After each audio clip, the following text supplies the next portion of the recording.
Welcome to Young and Victorious. Today you're going to hear from a young woman, 24 years old, named Evey.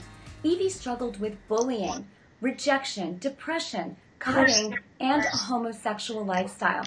I believe you're going to be truly blessed. Evey, welcome to the program. It's great to have you here today. Thank you so much. It's a humbling experience to be here. Oh, it's an honor to have you. So Evey, you struggled with so much of what young people are struggling with today. Tell us about what you went through in your own... My parents divorced when I was about 6 years old. I saw my father hit my mom, and that caused a huge effect. To see the way I saw men, it caused a big rift. And then growing up, I felt, since my sisters and I weren't really close, I felt alone a lot of the times. And that progressed into me wanting to fit in, me wanting to be with someone who really truly loved me for who I was. And I started dating girls. I was about 12, and I started hanging out in the streets and doing things that I shouldn't have been doing. You said that you struggled also with bullying, and you were cutting yourself. Can you tell us about that? In the 2nd or 3rd grade, I was bullied severely by little kids. They used to call me names. I used to get hit a lot. People used to push me on the floor. So all that bundled up until I was 17 years old, and I just got out of a 6-year relationship with a female, and everything just blew up. I started to cut. I started to hate myself even more because I felt like I wasn't loved.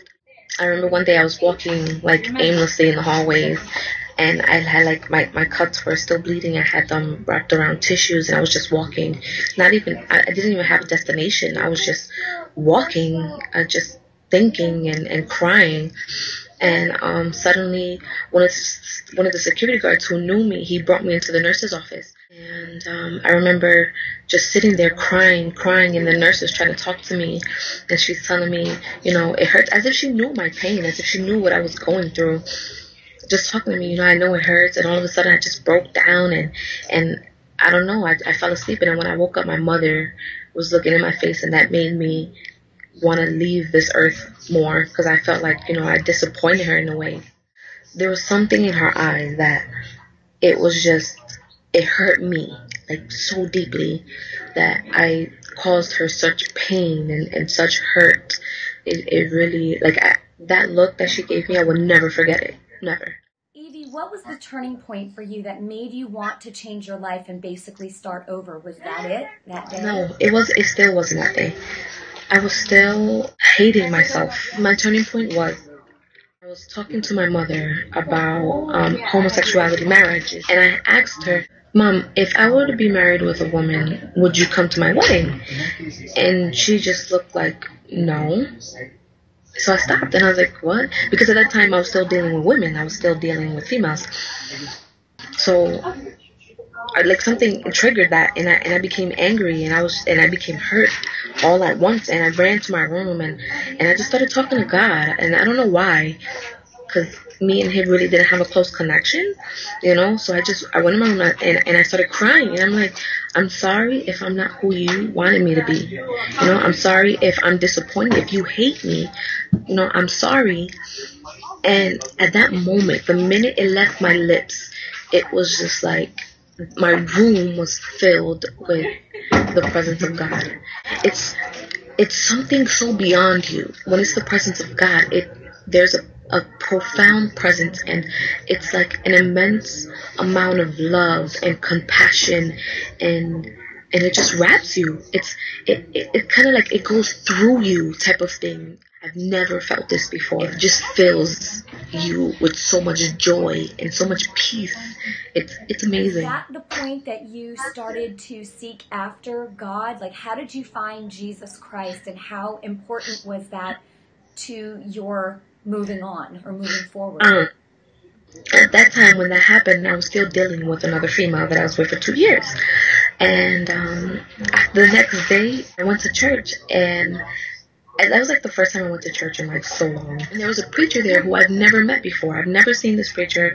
I didn't know his name, but I went up for prayer because something was telling me to go up for prayer. And this, I'm telling you, for like a month straight, I was crying because we were on the verge of breaking up, and I was just crying nonstop. It was like she didn't want to be with me anymore, type of thing. And I felt like, okay, I'm losing someone, you know? So that's why I was crying every night. But many people didn't know because I didn't want my mom to think that I was going to try to commit suicide again, you know? So I was in church, I saw the preacher, and I went up for prayer. And all of a sudden, he was praying for me, and then all of a sudden, he just started telling me, you know, I see you crying in your room every night. You know, I see the pain that you feel, that you've been feeling, and I'm the one who can heal you from that pain. And and I just knew that it was God speaking through him.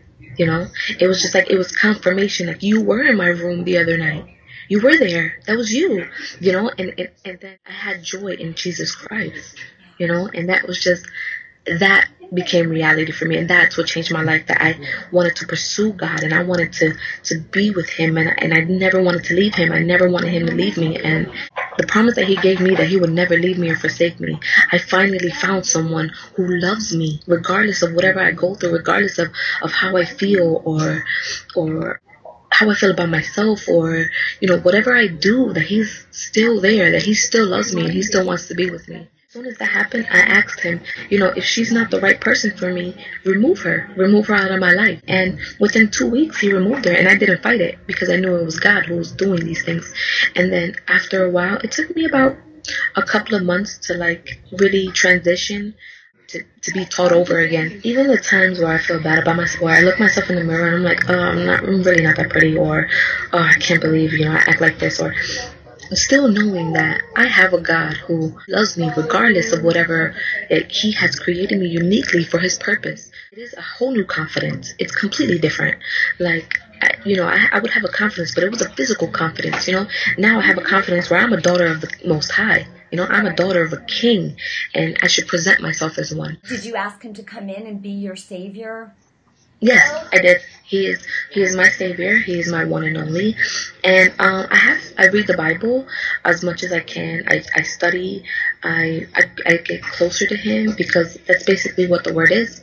It's to know his characteristics and get to know him. It's not only a manual for your life, but it's also a way to see who God is, and to see his characteristics, and see how you can interact with him, because he is the same. For before, now, and forever. He will always be the same. He will never change. Do you feel like you've let go of that desire for other females? What is your desire now? My desire is to be with a man who God has put me with. Just the one who God has created for me. I'm not going to lie, it is a constant battle, and the enemy will continue to try to persuade you, but those are all lies. Those are lies from the enemy's mouth. And just like, you know, killing someone, and whatever those things are, it's a battle. But I myself no longer have that desire.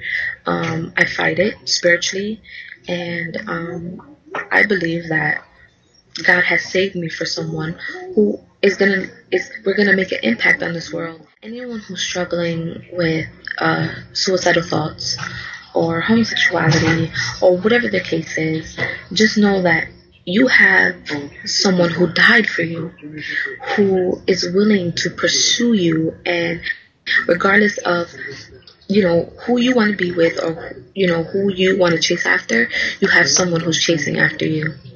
And there's nothing better than to love someone who loves you more than they can ever love you, who is willing to die for you. And just know that whatever situation that you're in, God is able to bring you out of it. And He is able to renew you. And if you want a new start, whatever the case is, Jesus is able to renew it for you, to start all over again, to give you a new life and a new hope and a new destiny. Yeah. Thank you so much. You're so inspiring. It's nothing but the glory of God. That's the glory of God. I'm telling you, because I'm sure if people would have saw me way back then, they'd be like, oh no. It is definitely the glory. He renews you. He changes you completely. 360. It's amazing. You've just heard from Evey today, 24 years old. She is a mighty woman of God. I trust that you've been inspired by her testimony today. Make sure that you share this video with your friends or anyone that you believe would be inspired by it. Thank you so much for watching, and remember, you can be young and victorious. God bless you, and we'll see you next time.